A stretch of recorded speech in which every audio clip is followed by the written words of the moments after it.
Bismillahirrahmanirrahim. Assalamualaikum warahmatullahi wabarakatuh. Menjawab beberapa anggapan yang beredar tentang mimpi-mimpi Muhammad Qasim.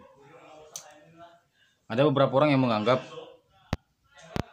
bahwa kami yang menyebarkan mimpi-mimpi Muhammad Qasim telah mengkultuskan sosok Muhammad Qasim, dan kami seolah-olah telah membina syariat di atas mimpi, sehingga lebih mengutamakan mimpi Muhammad Qasim ketimbang Al-Quran dan hadis. Seperti itu. Anggapan saya, kami tidak mengkultuskan Muhammad Qasim. Kami juga tidak membina syariat di atas mimpi. Dan kami juga tidak lebih mengutamakan mimpi Muhammad Qasim ketimbang Al-Quran dan hadis itu sendiri. Kami mau menyebarkan mimpinya sedemikian giat justru karena kami mendapati bahwa mimpi-mimpinya telah disampaikan lebih dulu oleh Rasulullah. Ada banyak sekali hadis-hadis yang berkaitan tentang mimpi. Contohnya saja, Rasulullah telah mengabarkan kepada kita bahwa tidak ada lagi yang tersisa dari kenabian kecuali Al-Mubasyirat. Para sahabat bertanya, apa itu Al-Mubasyirat ya Rasulullah? Beliau menjawab, yaitu mimpi yang baik dan benar. Kemudian dalam hadis yang lain juga dijelaskan bahwa ketika beliau sakit yang menyebabkan beliau pada akhirnya meninggal dunia, beliau telah berpesan bahwa aku telah sampaikan dan tidak ada lagi yang tersisa dari kenabian kecuali peringatan-peringatan, yakni mimpi yang dilihat oleh seorang beriman atau mimpi yang diperlihatkan kepada seorang hamba, seperti itu. Dan juga telah dijelaskan lagi dalam banyak hadis lainnya bahwa mimpi orang beriman di akhir zaman hampir tidak pernah berbohong.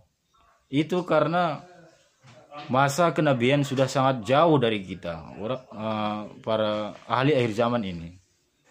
Yang mana Allah memberikan mimpi-mimpi itu sebagai kompensasi agar kita bisa teguh dalam iman dan bersabar terhadap fitnah-fitnah yang sedang menimpa kita sebagai umat akhir zaman. Nah, oleh karena itu, salah satunya alasan kami kenapa kami mau menyebarkan mimpi Muhammad Qasim, karena kami lihat isinya juga sangat penting bagi kita. Dimana yang sudah sering kami jelaskan bahwa terutama yang paling ditekankan di sana adalah tentang peristiwa-peristiwa dahsyat yang akan terjadi, seperti Malhamah Kubro, Perang Dunia Ketiga, yang mana korbannya akan mencapai angka 800 juta jiwa, belum lagi korban luka-luka. Itu suatu hal yang berbeda. Kita melihat dalam sejarah bahwa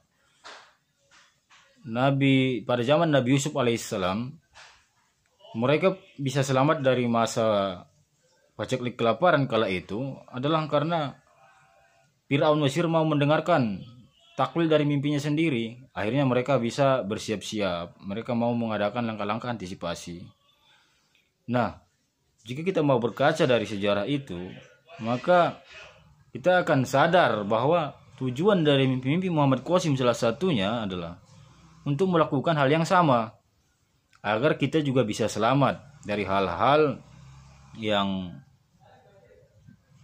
mengerikan seperti yang sudah dijelaskan dalam mimpi-mimpi Muhammad Qasim.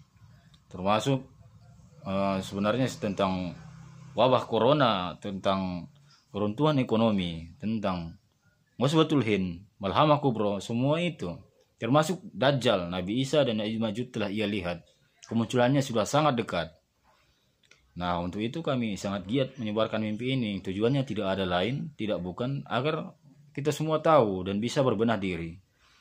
Dan selain itu, kami berharap agar para ulama kita segera mengetahui tentang mimpi-mimpi Muhammad Qasim ini, lalu kemudian mengkajinya dan memberikan penjelasan kepada umat, sehingga hal ini lebih dulu dibahas oleh para ulama sebelum menjadi fitnah di kalangan awam. Itu yang sangat kami harapkan.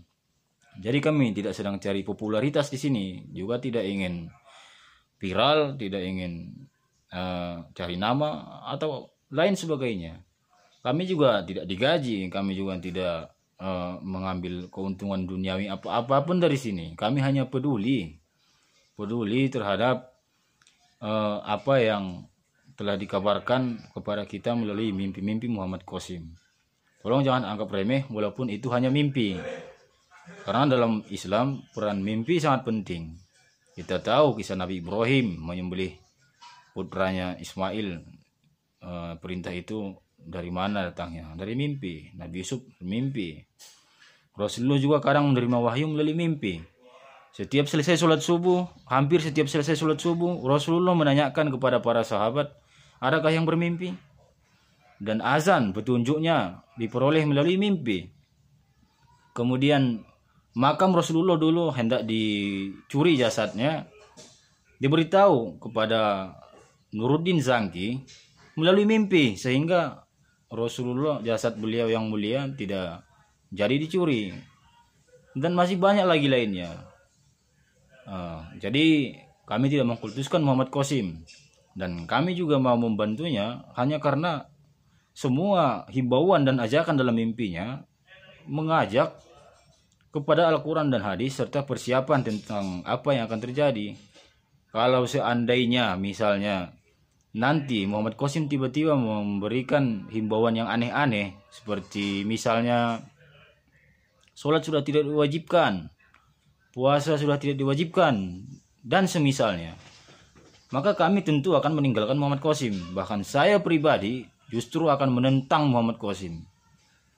Jadi saya harap ini jelas bahwa di sini tidak ada yang namanya mengkultuskan Muhammad Qasim.